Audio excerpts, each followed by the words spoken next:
अजित पवार यांच्या निधनानंतर सुनेत्रा पवार यांची विधिमंडळ नेतेपदी निवड करणं हा आमच्या पक्षाचा अंतर्गत प्रश्न आहे। इतर कोणाचाही त्याच्याशी संबंध नाही। काही झालं तरी काम करत राहिलं पाहिजे अशा विचारांचे अजितदादा होते। त्यामुळेच आम्ही हा निर्णय घेतल्याचं प्रफुल्ल पटेल यांनी सांगितलं। नवी दिल्लीत झालेल्या पत्रकार परिषदेत ते बोलत होते। राष्ट्रीय कार्याध्यक्ष या नात्याने पक्ष आणि विधिमंडळाची प्रक्रिया सुरळीत पार पडण्याची जबाबदारी माझ्यावर आहे।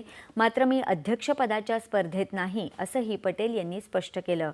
आम्ही लवकरच पक्षाचा निर्णय घेऊन योग्य व्यक्तीच्या हाती जबाबदारी सोपवू असंही त्यांनी सांगितलं।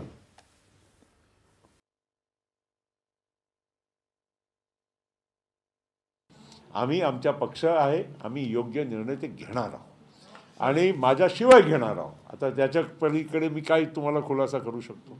तर माझ्याशिवायच मी म्हणतोय, म्हणजे मी त्या जबाबदारीच्या माझ्याशिवाय कोणाला मिळतील, मग योग्य व्यक्तीला मिळतील, मग कोणाला मिळतील ते तुम्हाला इंडिकेशन मी देऊनच राहिलेलो आहो ना। मी नाही राहणार आहे ना, एवढं क्लिअर आहे।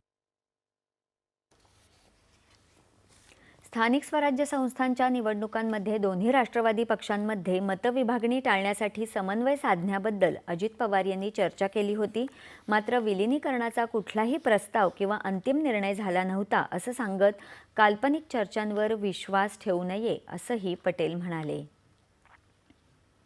या स्थानिक स्वराज्य इलेक्शनमध्ये दादांनी आम्हाला सांगितलं की आपण सगळे वेगवेगळे लढून राहिलेलो आहोत, पुण्यामध्ये, पिंपरी चिंचवडमध्ये आणि आता समजा जिल्हा परिषदच्या निवडणुकीमध्ये आपण आपली मतं जर विभाजन थोडी झाली तर आपल्याला नक्कीच थोडा फरक पडू शकते। म्हणून आपण त्यांच्याशी बोलून, म्हणजे NCP शरद पवार साहेबांची त्यांच्याबरोबर बोलून काहीतरी समन्वय घडवू, ज्या अर्थानं या जे स्थानिक क्षेत्र जिथे आपला इन्फ्लुअन्स जास्त आहे तिथे आपल्याला अडचण होणार नाही, ही एवढी चर्चा। आणि त्याच्यानंतर दादाचे TV वर मी 2 इंटरव्ह्यूज या मागच्या 10 दिवसामध्ये बघितले की त्यामध्ये त्यांनी फार स्पष्ट केला होता की आत्ता कुठेही माझ्या समोर हे प्रस्ताव नाही, फक्त मी जे करतोय स्थानिक स्वराज्य संस्थेसाठी।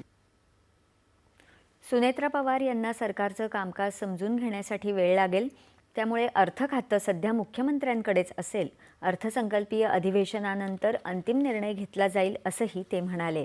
दरम्यान काल नवी दिल्लीत राष्ट्रवादी काँग्रेस पक्षाच्या कार्यालयात दिवंगत नेते अजित पवार यांना शोकसभेत श्रद्धांजली अर्पण करण्यात आली। अजित पवार